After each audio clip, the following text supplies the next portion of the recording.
क्या? चलो भाई ये करते हैं क्वेश्चन फटाफट। अच्छा क्वेश्चन है ये, ध्यान से समझो।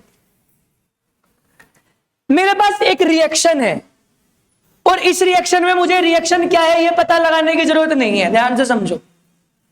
और उस रिएक्शन का एक रेट लो दे रखा है।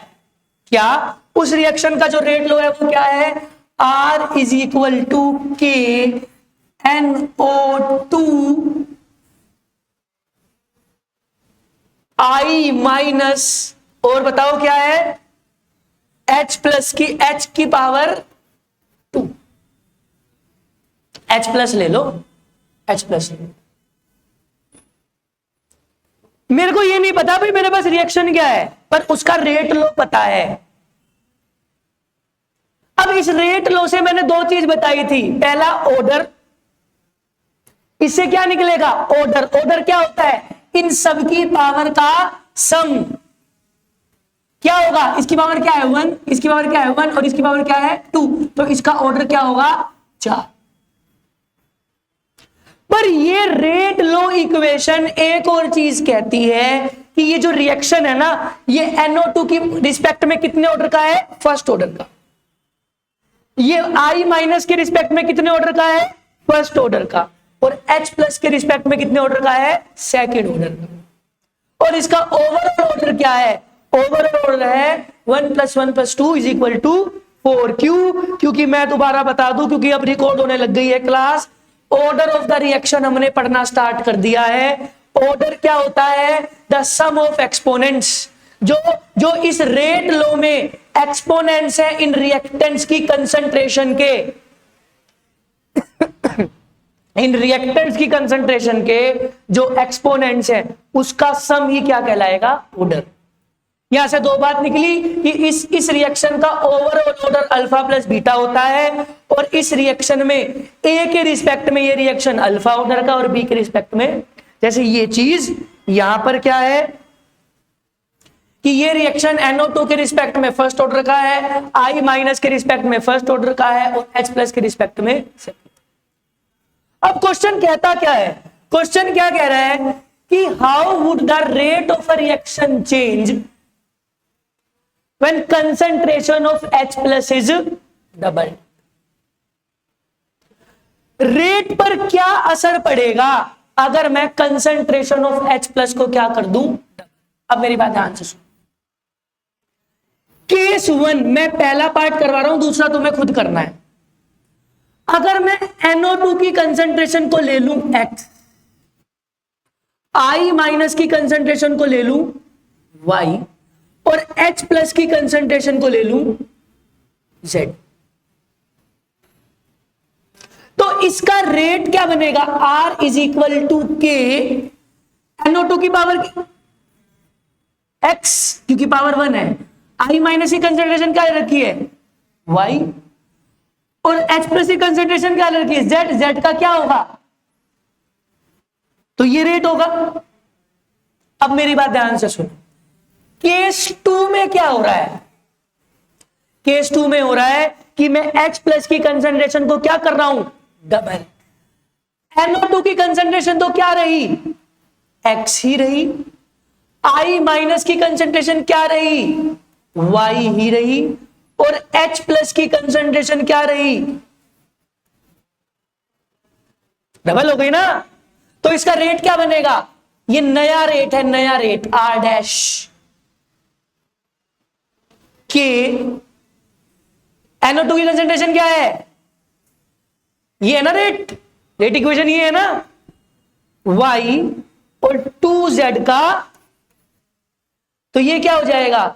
R dash is equal to, ये 2 2 जा 4, 4 चला जाएगा बाहर, XYZ स्क्वायर, और ये XYZ स्क्वायर क्या है? पुराने वाला रेट। तो R dash is equal to,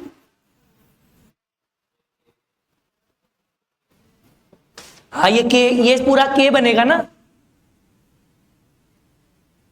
नहीं आया समझ में? क्या आ गया? दोबारा समझा रहा हूं, देखो ये समझ में आ गया, ये चीज समझ में आई। इसको मैं बैकग्राउंड को चेंज कर रहा हूं।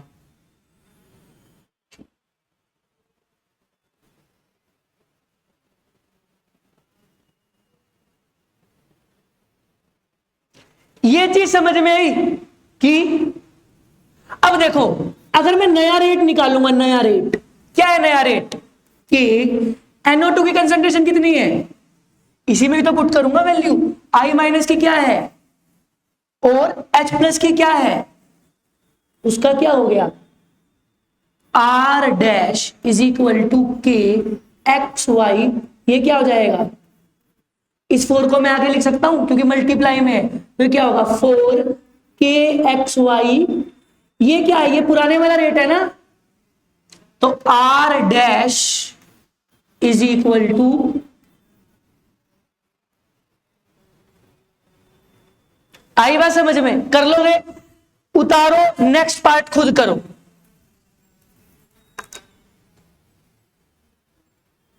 उतारो और नेक्स्ट पार्ट खुद करो।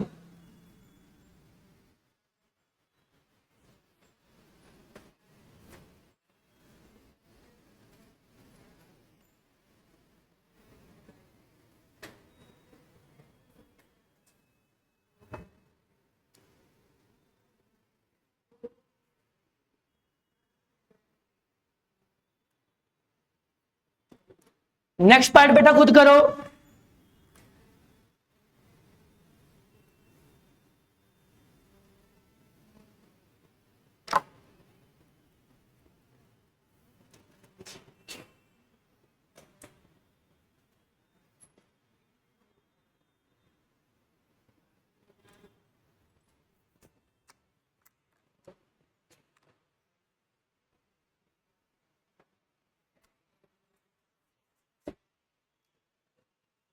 क्या है नेक्स्ट पार्ट?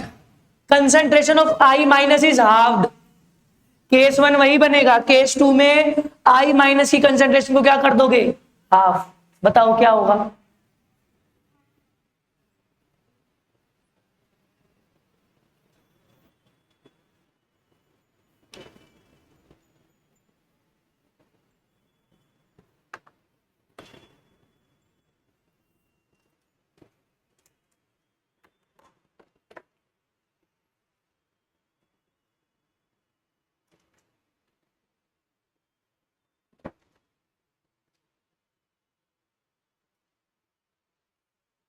आ गया?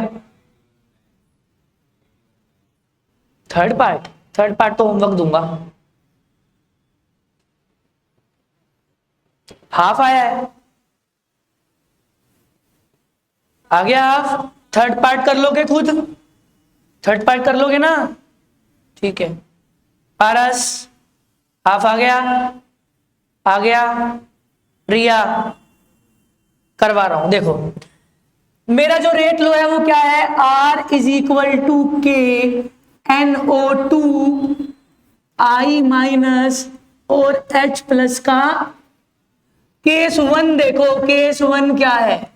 जब मैं NO2 की कंसंट्रेशन को क्या ले लूं? X, I माइनस की कंसंट्रेशन को क्या ले लूं? Y, और H प्लस की कंसंट्रेशन को क्या ले लूं? Z। तो इसके लिए रेट क्या बनेगा? R is equal to K, NO2 की कंसंट्रेशन क्या है? X, I माइनस की कंसंट्रेशन क्या ले रखी है? Y, और H प्लस की कंसंट्रेशन क्या ले रखी है? Z। क्योंकि इसका स्क्वायर है तो यहां पर क्या आ जाएगा? बताइए जी, समझ में आई? केस 2, केस 2 में क्या है कि भाई NO2 की तो कंसंट्रेशन क्या है? X, पर I माइनस की कंसंट्रेशन मैंने क्या कर दी? आधी कर दी ना, हाफ्ड। और H प्लस की कंसंट्रेशन ऐसी की ऐसी है। अब इसके लिए रेट बनाओ। रेट इज इक्वल टू के, ये नया रेट होगा। R dash is equal to K, NO2 की कंसंट्रेशन X ही है, I माइनस की कंसंट्रेशन क्या हो गई? Y बाय, और ये क्या हो गई? Z। ये 2 आगे चला जाएगा, ये नंबर हम आगे लिख सकते हैं क्योंकि मल्टीप्लाई में है। तो R dash is equal to half K X Y Z. ये K X Y Z square क्या है? ये पुराने वाला ही आ रहा है, तो R dash is equal to half of. ऐसे क्वेश्चन तुम्हारे आएंगे। हम बताओ क्या पढ़ रहे हैं? हम ये पढ़ रहे हैं, मेरे पास एक रेट लो दिया हुआ है, को क्वेश्चन ये पूछा जा रहा है, अगर मैं एक पर्टिकुलर स्पीसीज की कंसेंट्रेशन को घटा रहा हूं या बढ़ा रहा हूं तो रेट पर क्या असर पड़ेगा। तुम्हें ध्यान है, मैंने तुम्हें यह बताया था कि भाई rate of a reaction depends upon concentration. Factors affecting, पहला ही फैक्टर क्या था, कंसेंट्रेशन। अगर मैं कंसेंट्रेशन को बढ़ाता हूं तो रेट बढ़ जाता है और कंसेंट्रेशन को घटाता हूं तो, यहां पर मैं आई माइनस की कंसेंट्रेशन को घटा रहा हूं तो रेट भी क्या हो गया, घट गया। कितना घटा वो निकाल कर बताया मैंने। आई बात समझ में। एक और दे दूं, अब तुम्हें सबको करना पड़ेगा, अब कोई चारा नहीं है।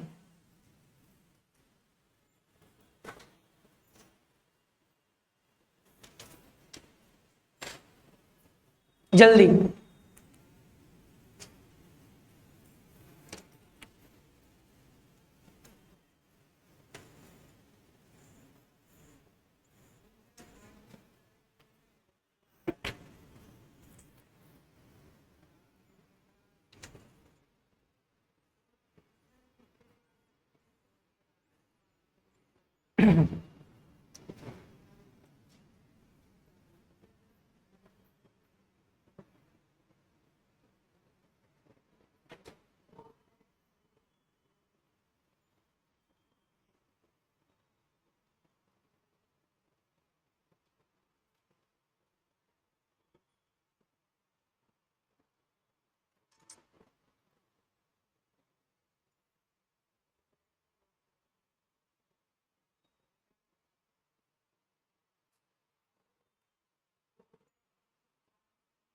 करो भाई।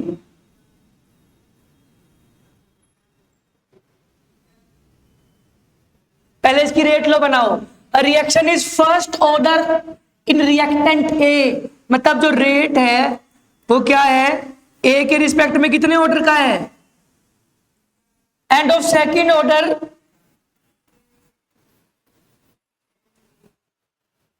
बन गया रेट पूरा। अब क्या करना है, पहला part, concentration of B alone increase to 3 times.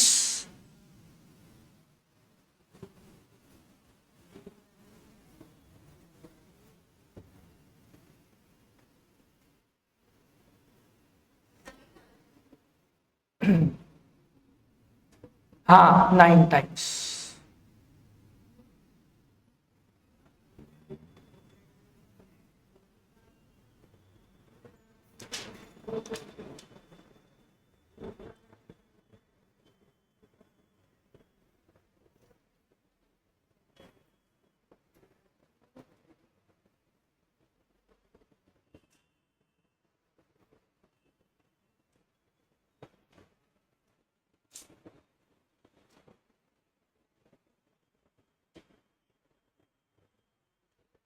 देखो मैं करवा रहा हूं, क्या है, rate law R is equal to K, A के रिस्पेक्ट में 1 फर्स्ट ऑर्डर और बी के रिस्पेक्ट में क्या है, केस 1 क्या ले लिया मैंने, जब कंसंट्रेशन ऑफ ए को मैंने क्या ले लिया x और कंसंट्रेशन ऑफ बी को क्या ले लिया y, तो इसका रेट क्या बना, r is equal to K X Y square. Case 2 देखो, जब कंसंट्रेशन को क्या ले लिया x पर बी की कंसंट्रेशन क्या हो गई 3 टाइम्स हो गई, तो r क्या होगा, r is equal to K x 3y का क्या होगा 9y स्क्वायर के एक्स, ये 9 बाहर चला जाएगा, 9 के एक्स वाई स्क्वायर। ये क्या है देखो, के एक्स वाई स्क्वायर पुराने वाला आ रहा है ना, तो r dash is equal to 9 कर लोगे। अब बेटा इसी का थोड़ा मुश्किल टाइप करवा रहा हूं और वो रहा ये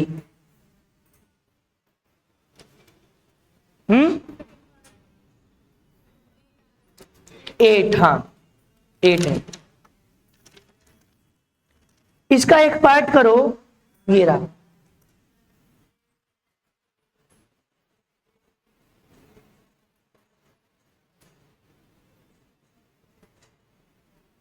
वेरी वेरी इंपॉर्टेंट।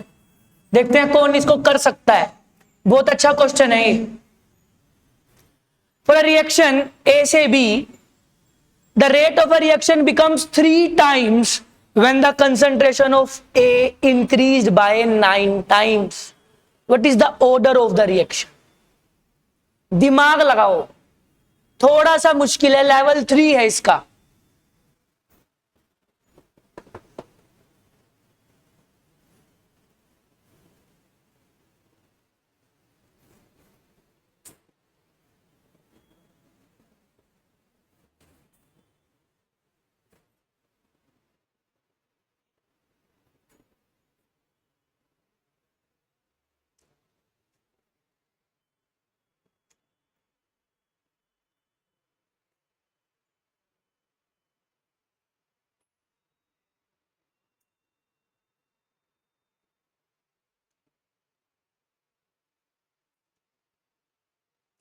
एक रिएक्शन है ए से B, the rate of a reaction becomes 3 times when the concentration of A increased by 9 times.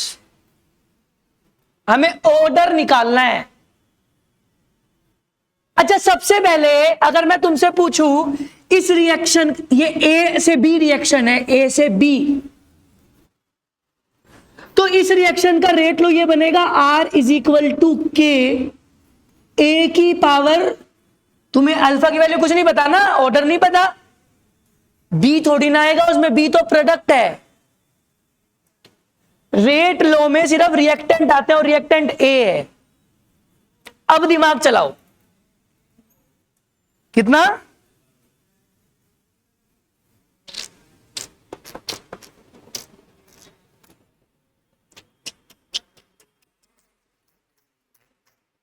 नहीं,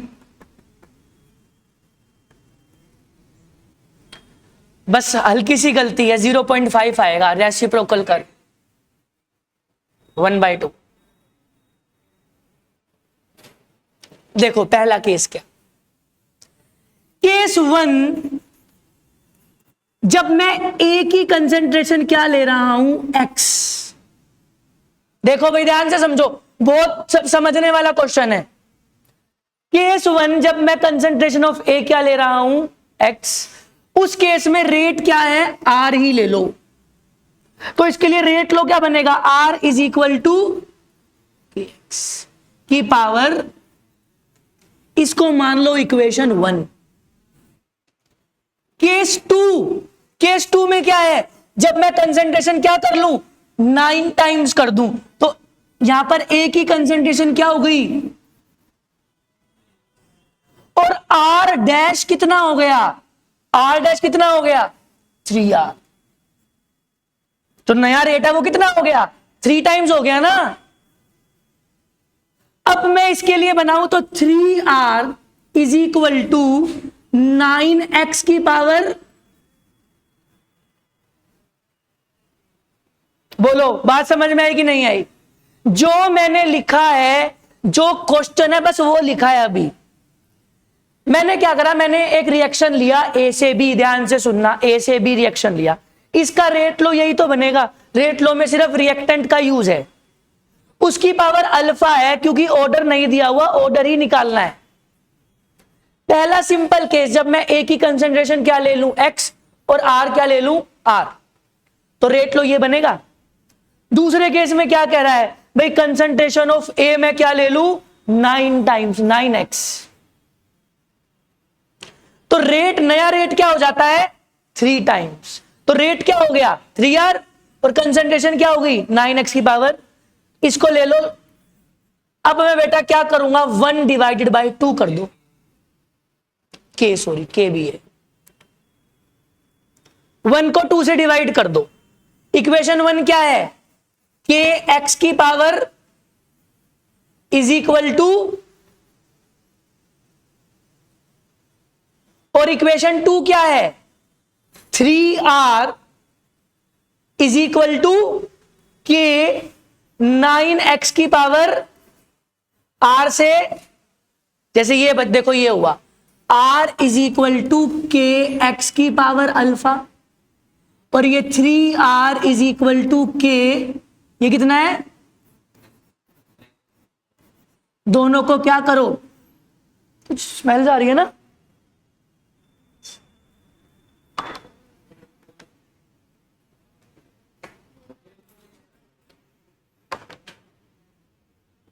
इसको डिवाइड करो।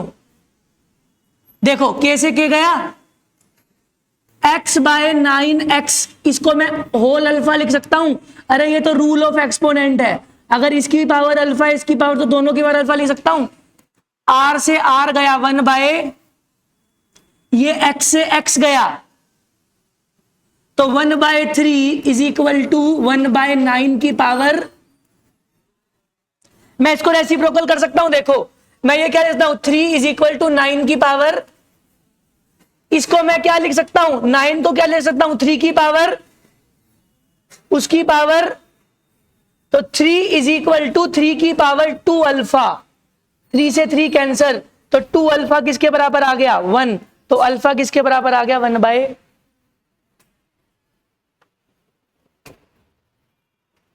नहीं समझ में आया,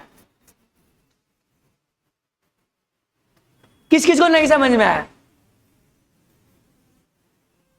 एक मौका और दे रहा हूं, घर जाकर दोबारा देख लेना इसको, नहीं आएगा तो कल आकर दोबारा समझ लेना।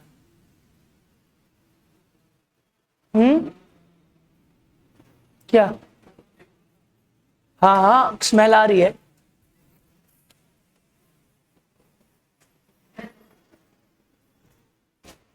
अरे कुछ